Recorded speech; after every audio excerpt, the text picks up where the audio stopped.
Kutek ini sendiri dalam syariat Islam. Hukum asalnya menggunakan kutek itu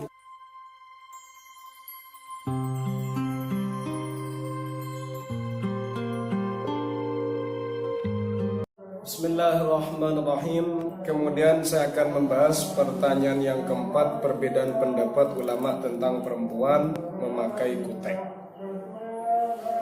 Jadi ada beberapa perbedaan sebenarnya. Ada namanya henna, ada namanya kutek, dan pembahasan ini sebenarnya berbeda. Juga urusan hukumnya juga berbeda. Karena pertanyaannya terkait dengan kutek, jadi perlu tak kasih tahu apa sebenarnya kutek ini. Karena teman-teman juga ada yang tidak paham. Kutek itu kalau dalam bahasa Arabnya adalah tila'ul adhafir atau ngecat kuku, atau dalam istilah yang lain adalah al-manakir. Al-manakir ini bahasa yang bukan bahasa Arab sebenarnya. Ini termasuk perhiasan wanita. Kemudian biasanya itu ada semacam pewarna yang dicatkan pada kuku-kukunya. Sebenarnya bagaimana hukum memakai kutek ini sendiri dalam syariat Islam? Hukum asalnya menggunakan kutek itu hukumnya mubah.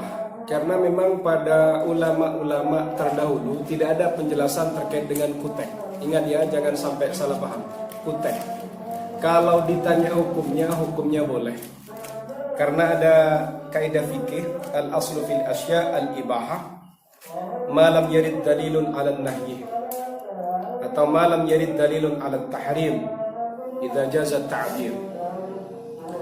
Kemudian yang menjadi permasalahan sebenarnya bukan hukum memakai kuteknya. Kalau hukum memakai kuteknya jelas boleh, selagi dalam cairan kutek itu tidak mengandung zat-zat yang berbahaya secara kesehatan, secara medis. Kalau tidak ada yang membahayakan, ya boleh-boleh saja. Begitu. Paham ya? Sama dengan kalian juga bertanya hukumnya memakai bedak pada tubuhmu. Ya sama seperti itu. Kan ini tanya hukum memakainya, asalkan tidak membahayakan pada tubuh. Kemudian dalam urusan fikih ini yang menjadi permasalahan adalah bagaimana ketika misalnya ada seorang perempuan memakai kutek, dia dalam kondisi sudah punya wudu atau mutawaddi'ah. Kemudian dia sholat, boleh, asalkan dia berwudu, sudah punya wudu, lalu pakai kutek sholat, boleh. Bagaimana dengan wanita yang dia sudah pakai kutek, kok batal wudunya? Mungkin dengan kentut atau kencing. Nah, dia mau wudu lagi karena dia mau sholat, kan harus wudu. Nah, ini yang menjadi permasalahan. Nah, permasalahan itu yang detail justru di sini. Kalau misalnya ini akan mengganggu masuknya air ketika mengaliri air pada anggota kedua tangan ini, karena ini juga bagian dari anggota tubuh, ujung jari jemari ini, di kuku ini, maka ini harus dilewati air. Kalau misalnya kutek ini menyebabkan air tidak bisa masuk pada anggota tubuh, maka wudhunya kamu tidak sah, sehingga perlu dibasuh sampai bersih. Begitu.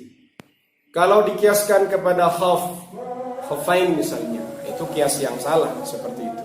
Itu kalau ditanya urusan fikihnya. Sehingga kalau ditanya hukumnya memakai kutek boleh. Kalau urusan berwudu dalam kondisi memakai kutek, maka wudunya tidak sah. Kalau wudunya tidak sah, maka sholatnya tidak sah. Bagaimana agar sholatnya bisa menjadi sah?